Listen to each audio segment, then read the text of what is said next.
If you're going through a crisis right now and nothing makes sense to you, you don't know what to do, you feel lost, stuck, you question everything, maybe you're really trying to find a reason why it happened or what for it happens, what is the deeper meaning, when it will end, how I will continue living my life. If you're asking this question, if you're looking for an answer, if you want to feel better, if you're looking for some support, then I hope this video will help you. Because here I want to talk about crisis in a bit different way. I want to share another perspective on it. And the main thing that I want to tell here before to go deeper is it's normal when we can't find the reason of the crisis, the deeper meaning, when we're in the middle of this. It's normal to feel lost, it's normal to feel hopeless, it's normal to feel like you're ready to give up on everything.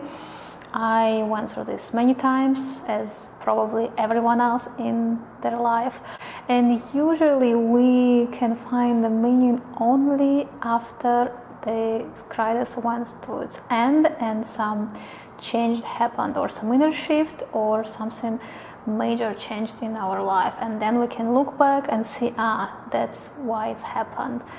The problem is that sometimes it can take weeks, months, in some cases even years for a change to happen and for the things to start making sense again.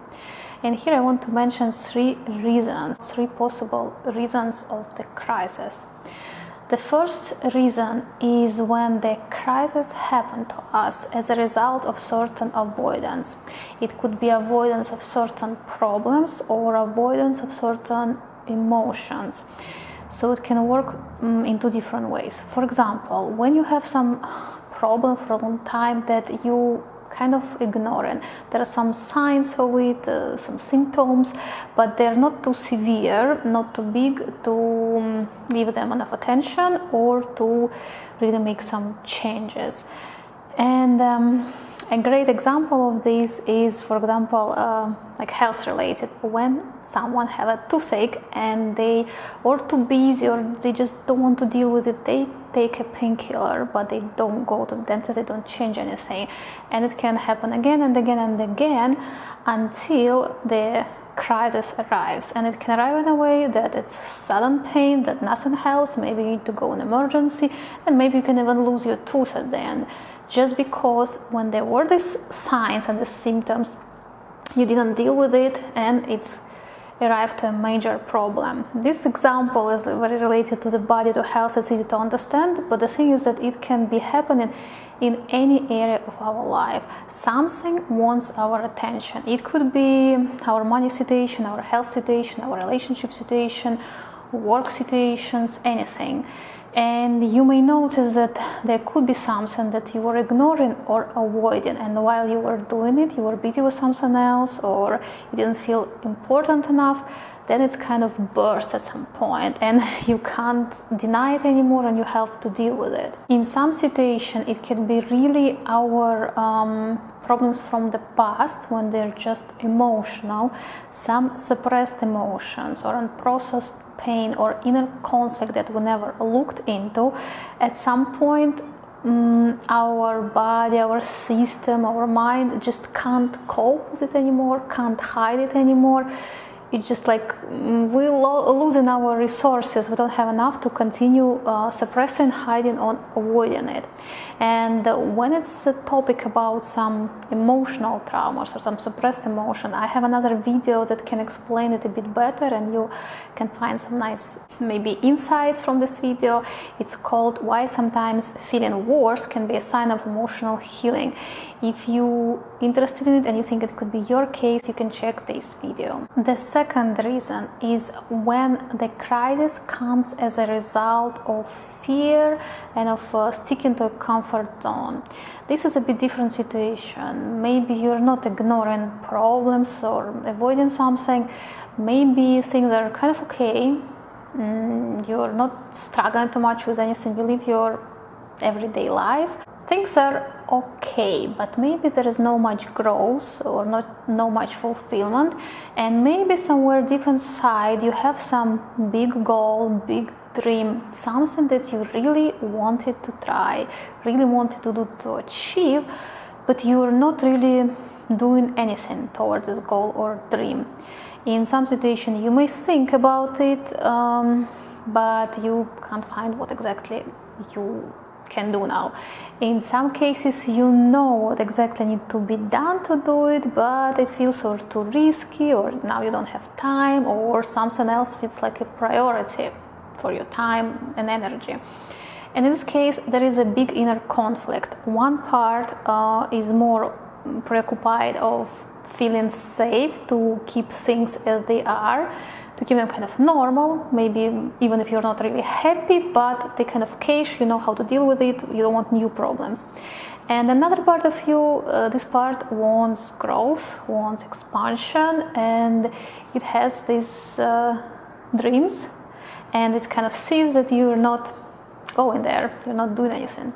And if you didn't find balance between these parts, and the conflict becomes inside, you may not even feel it, it goes inside and more hidden, like in your subconscious mind, but there is this big conflict, and the part that wants to keep things as they are is taking most of your time. Then the other one, the one that wants to change, at some point will kind of explode, and it will explode in a way that you will make certain choices, or you will come to certain situations that looks like a big crisis. It can happen in different ways. For example, someone may be not happy with their job, but they may want to do something completely different, but they're scared, they don't know how, and just keeping with this, doing what they were always doing, but not feeling really happy, and one day they can just lose the job, and it looked like a real crisis because you have no idea what to do. But in some cases this may be the thing that really pushes this person to start doing things and to start taking actions towards a real dream. Even in the moment you can feel like completely lost and hopeless, and you have no idea what to do, and you can't understand why it happens. It can happen also with relationship, it can happen with any area of your life. Sometimes we want to move somewhere else, to start doing something completely new, something that we never done, to learn something. It's very different for different person, but if you're going through this, you can relate and you can understand what it is. And it's not always as obvious as in the situation like you wanted to do different job and you lost the other one. Sometimes it could be that certain situation, certain problem or crisis happen in a way that it forces you to change. It forces you to change your beliefs, your perspective, your habits, something about you. That if you have some kind of vision of what you want, but you're not there yet, and you may even think like, how this person, like this version of me who has this life that I want, is different from me here and now. And you can notice some differences, that something needs to be changed, some habits, some views, something, like anything. And maybe you're not doing anything to change it. So sometimes crisis can happen to initiate, to kind of force this change in you. It's not always easy to see, but if you will dig into it, if you will ask yourself certain questions, you may find that this specific crisis is forcing me to become a different person. And then when you become a different person, then it's more likely that you will get to this life and to these things, the situation that you wanted to get. About this topic I was telling a bit in my other video about manifestation, where I explain why sometimes when we start manifesting, things getting worse instead of getting better. This is one of the reasons. When something that we want to have, we can have only if we change. And if you want to get a bit more information about this topic, you can check this video. And the third reason of the crisis is even less obvious, because it could be caused by our soul. It happens more on a spiritual level.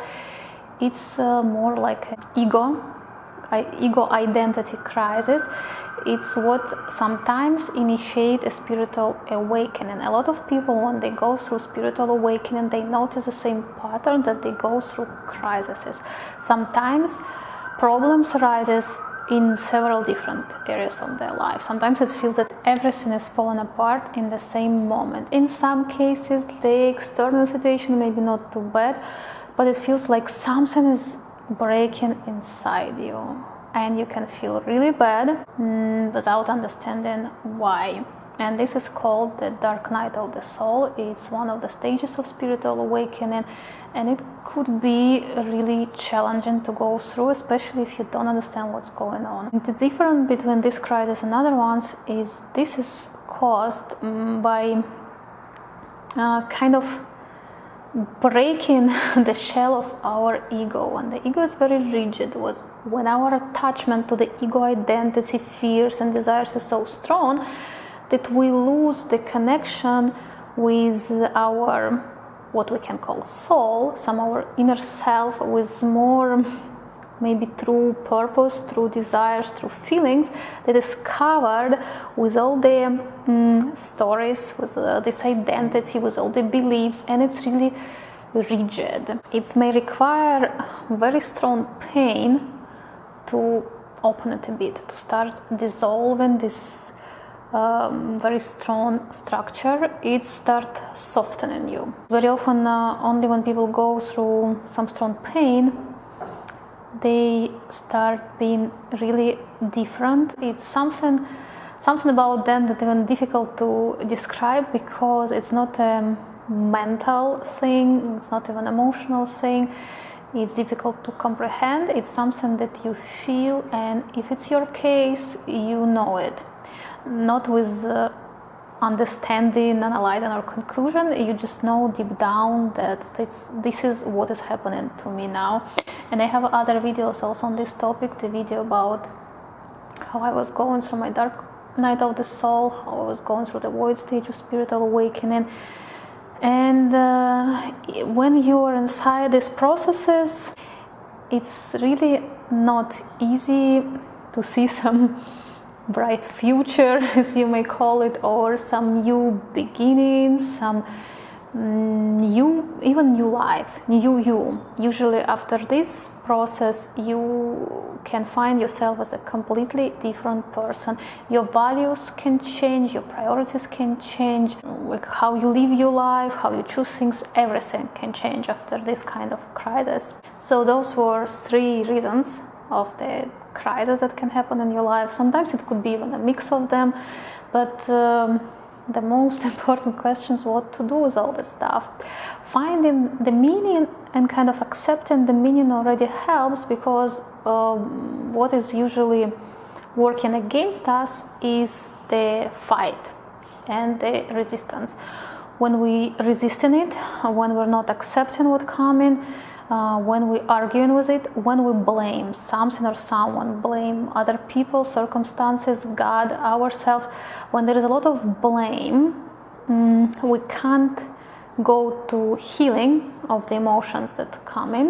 When there is resistance and there is argument, we're not accepting this experience that's coming to us, and until we accept what's coming, we can't go through it.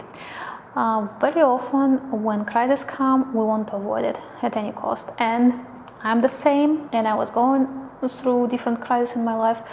It's something that's no matter what other person will tell you, no one will convince you, oh, it's good that it's happening, it will be better. No, there will be avoidance and resistance. We can just remind ourselves, trying to be a bit more accepting, a bit more present with what's happening, and a bit more maybe looking for what we can do here and now, instead of being in the loop of how bad everything is, and instead of falling down in the victim mentality. When you fall down there, it's much more difficult to change something. I've been there also. It's just pain. When you inside the state, it's just pain, it's a struggle, and nothing good is happening. When you're more accepting, when you can choose yourself, even just maybe there is a reason, maybe I'm going somewhere, even you don't fully believe it, it gives you a bit of this energy back to go through it, to do something. Hope can help us. The problem in the strong crisis is that we can lose hope, and sometimes we have just to go to accepting also this hopeless state, it usually also passes. The less we fight, the less we resist, the easier the transition will be. We can't avoid certain things that we have to go through, but we can make them or more painful or less painful or quicker or longer. And there are certain authors and books that really helped me, and I come back to read them when I'm in these difficult states. It's Eckhart Tolle, his book The Power of Now and A New Earth. They can be very helpful. No matter if your crisis is spiritual or non-spiritual, it still can be really helpful. And also books of David Hawkins, especially his book about letting go technique, is one of my favorite books actually. When I'm going through some difficult stuff, almost always I come back and read this book again and again. Even I read it already many times. It's just, it helps to see things differently and to feel things different just while you're reading it. And also depends on what caused your crisis. There are also some different ways how to deal with it. If you see that your crisis is the result of some avoidance and now you have to face something, then you can just see, yeah, I have to face something that I was avoiding. That's my reality, that is my thing. I was avoiding, I was suppressing, now it's here, and after I will go through it, after I will deal with this, it will go away. It will not haunt me anymore, it will not come again, because then it will be finished and you deal with what came. If this is a crisis that's pushing you towards your goals and dreams, you can also search what are the things that need to be changed in me, what this specific crisis is forcing me to do, through what emotions I should go, what changes I need to do in my life, how my relationship with myself, with other people, with life can change. But the main thing is don't expect too much from yourself when you're going through this, because if you're already processing the emotional pain, if you're already going through this uncertainty, this anxiety, these fears, this maybe you're very lonely now. Sometimes when we're in this big crisis, we can't find anyone who can help us, and this connects us with our own power, with our own intuition, with our own answers. Sometimes the reason is to be alone and find something inside, not outside. Try to be more gentle to yourself, have more acceptance to what you're going through, maybe reminding yourself that it's temporary. And there are certain things that are always helpful, is working with your emotions when they're strong. There are some informations in the videos that I already mentioned about it, and in the books you can find. Journaling can be helpful. You can write every day something, just to get it out.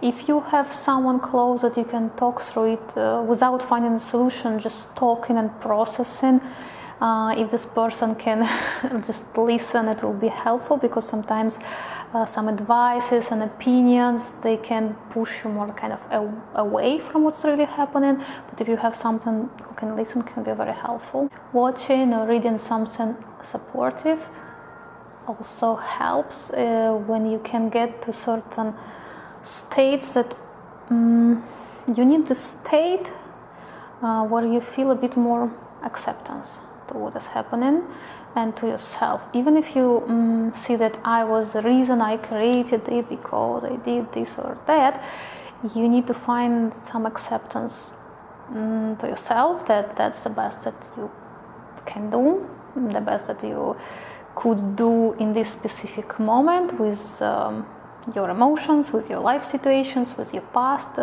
with everything. I also have videos about self-acceptance and self-love that can be helpful.